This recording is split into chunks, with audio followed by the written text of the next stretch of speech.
Welcome to A Connection is a Connection, the show where we take a break from business talk and dive into the personal side of things. Today we're sitting down with our guest. Okay, how do I say your name again? SEAK. Like SEAK and you show friends. Okay. Okay, we can start again. Today we're sitting down with our guest SEAK to uncover the stories, quirks, and passions that may make them tick. Let's have some fun and get to know them like never before. First, give a warm welcome to our guest SEAK. Woo! We are here to keep it light and fun, so let's jump to some questions. But first, can you give us a brief introduction about yourself? Yeah, my name is SEAK Smith. I am a refugee from Cambodia. My dad escaped genocide and communism in the 70s, so came here as a refugee, grew up in Los Angeles, married my high school sweetheart. We have three amazing kids, and I am passionate about a lot of things, but mainly about children and protecting them. So I have an organization called Mom Army that I started. We have chapters, we call them battalions all over the country. And then I also have Dad Army, which is just a co-organization with Mom Army. And I also have a lifestyle membership community called Badass Do-Gooders. That's awesome. We're so excited to have you today. Let's hop into some questions. Okay. Ready? Yes. What is the weirdest smell you have ever smelled? Oh my gosh. There was a durian cake at a wedding. That was awful. It smelled like a pile of like dirty socks. Oh no! At a wedding? So Cambodians love durian, and they decided to have a durian wedding cake. What is durian? Yeah, what is durian? It's this fruit. If you ever go to Cambodia, a lot of the hotels ban the fruit. They tell you can't bring that fruit in there because it smells really bad. So what does it like smell like? Dirty socks? Yeah, it smells like, to me, it smells like dirty socks, like a pile of sweaty, dirty socks. Is it like green with a little bit of like it's spiky? yellow. Yeah, it's spiky, and it's got this sticky yellow thing inside of it. You have? Yeah. My mom loves it. Really? I can't stand it. Oh my gosh, that's interesting. Yeah. It must taste good, I guess. Yeah. You like, see, I can't get past the smell, so I won't even taste it. That's funny. What makes you happy? What makes me happy? Living my purpose, serving. I work with a lot of survivors of child sexual abuse and even trafficking, and that is really what fills my heart with a lot of joy. And of course, being a mom. I love being a mom and a wife. That's the other thing that brings me a lot of joy. What has been your biggest blessing? My biggest blessing, I would say that, that my dad was brave enough to escape, communism and genocide. And if it wasn't for his bravery, we wouldn't be here. And so that would be my biggest blessing, is having the opportunity to live, in America and pursue the American dream. Sure. Yeah. What's the worst advice you've ever taken, and how did it turn out? I had an ex-business partner that told me that I should stick to one thing, even though she knew that I was multi-passionate about a lot of things. So I always tell people, you should stick with what aligns with your soul. So sometimes people have the best intention because they think that, this way or that way might be better. But that was the worst advice for me, was to stick with one thing as a business owner. Awesome. What's a life lesson you've learned the hard way? Gosh, there's so many of those, right? Definitely. Right. I think the hardest one would be, I grew up in South LA in the 90s during the height of the gang war. And I think, there's so many decisions that you make as a teenager that, may not have been the best decision. But, just being in that environment, I was lucky enough to kind of scathe past some of the really, difficult things that some of my friends have gone through. Mm-hmm. So I would say just, sometimes being in the wrong circle. Mm-hmm. And then you get into situations where it's dangerous for you. So There were moments of that, but thankfully nothing worse happened. But I wish I could change that, because those were some bad decisions as a teenager. Sure. And it really matters who you surround yourself with. Very much so. Yeah. So we have a special question that we ask every single one of our guests. What are you doing for God? What am I doing for God? Mm-hmm. I am a baby Christian, actually. I just gave my life over to Christ 5 months ago. Oh, That's great. Yeah. That's so exciting. Yeah, I was. Congratulations. Thank you. It's been an incredible journey, even in the short 5 months. But I was raised Buddhist as a Cambodian, and I just, through my work, with being in very dark and very heavy spaces of abuse and trauma, um, I realized that there's no denying God. He's been by my side every step of the way to do this work.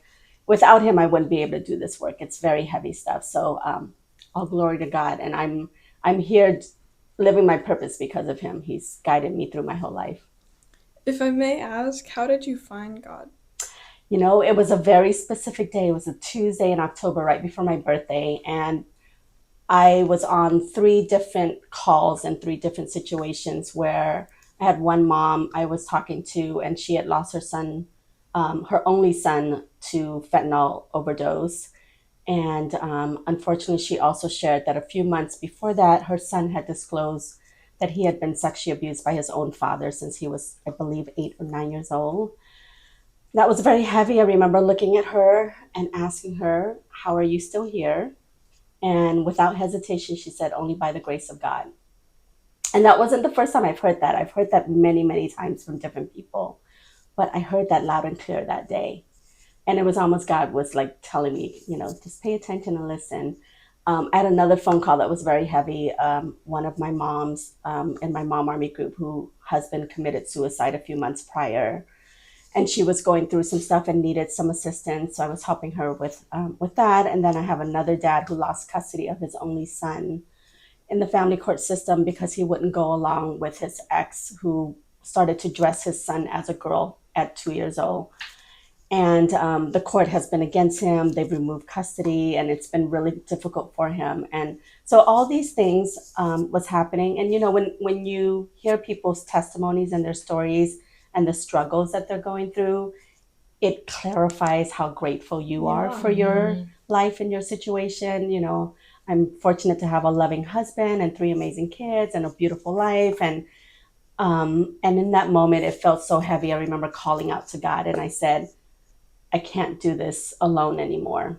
And then I heard very loud and clear, and a voice said to me, "But you haven't been doing this alone. I've been with you this whole time." Yes. Yes. And so that was the moment that I realized that there was no denying God and that he exists, because he's been there. Yeah. Mm-hmm. That's amazing. Yeah, it It's is. truly everywhere. If you can change one thing about the world, what would it be? Oh gosh.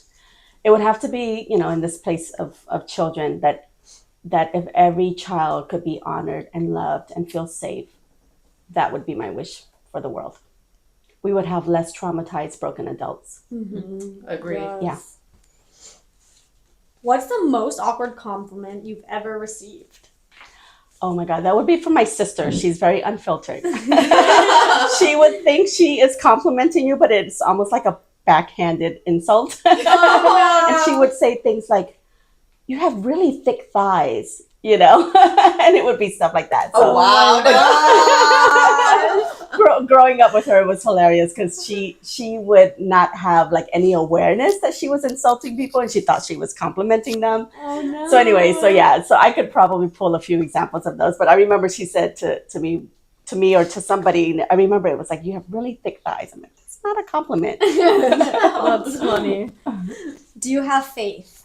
Do I have faith? Yes. I don't think you can go through life without having a strong sense of faith, and because we need hope for a future with faith. Otherwise, you're mired in the everyday of different struggles, right? We all go through hard times at different seasons of our lives, and faith pulls us through those tough times. Absolutely. Yeah. Mm-hmm. If you could break one law without consequences, which one would it be? Oh, I'm a rebel. I don't like following rules. We love And that. I learned I do policy work, and I learned when you draft a bill or a law, it's a suggestion until you add penalty codes and until you add enforcement mechanisms and things like that. So a lot of laws in our books are actually not really strong enough. They're more like suggestions. But if I could break a law, it would probably be, gosh, I don't know. I can't think of one right now off the top of my head. But I think laws where I know they're trying to keep people safe, but like, people who are thrill seekers, I've ridden a motorcycle and it's like, it sucks to wear a helmet. Oh, But yeah, you know yeah. why you need to wear a helmet. But Yeah. yeah, so those kind of laws. Yeah. Okay, that's okay. Like a little rebellious kind of thing. Yes. What's the most selfless thing someone has ever done for you? Oh God, there's so many. I'm so blessed to have really amazing people in my life that do incredible things. I will say with my Mom Army Coalition, like I said, I work with moms who are chapter leaders for my organization all over the country. I can go and travel anywhere in the country. If there is a leader in that city, I have a place to stay. I have a warm meal.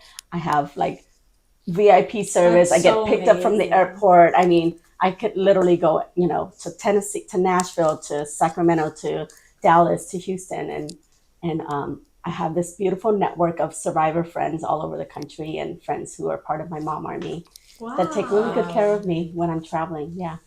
That's amazing. Hmm. Did I do this? Yeah, I think. Yeah. Yep, you did. All right, that is it for our I questions. love it.